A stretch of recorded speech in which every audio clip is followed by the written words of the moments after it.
Guys, tutorial tayo ngayon kung paano ikabit ang ilaw sa ating 5-pin relay 12 volts. So ang gawin nyo ay ang 30 at 86 pagsamahin nyo guys. Yan, gawin yung isa. Tapos ang ating ground, ang ating output.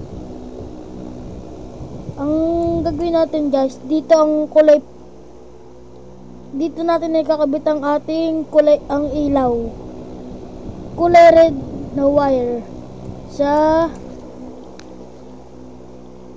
number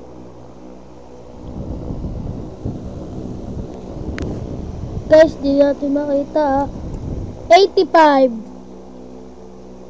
number 85 guys. Diyan natin ikakabit ang ating ilaw. Tapos ang ating ground,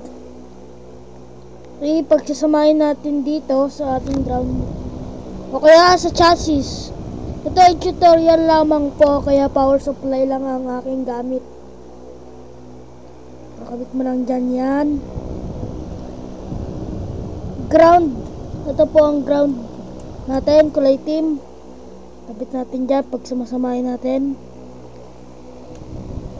So itong ating kulay pula, ito po, yun, nakita nyo po, umilaw siya, nag-trigger din ang ating relay. So wala po tayong stand, kaya magulo po ang ating cellphone. Oh, first time ko lang po ito mag-tutorial. So yan na po ang ating finished product. Ang gulo ng cellphone. Yan na po. Yun. Nakita nyo po, umilaw yung ating relay.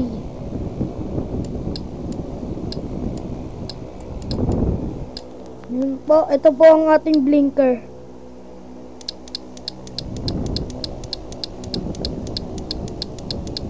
Ito po ang ating steady. Ang ating blinker na bibilis.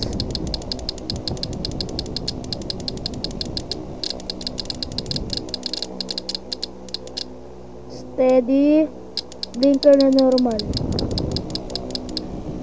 Pwede nyo po itong ikabit sa malalakas na busina, headlight. Kung wala naman po kayong ganito, kung meron po kayong starter relay, pwede po yun.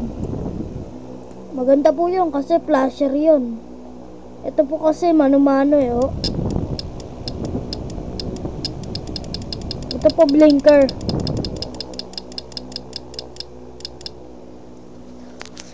So guys, doon na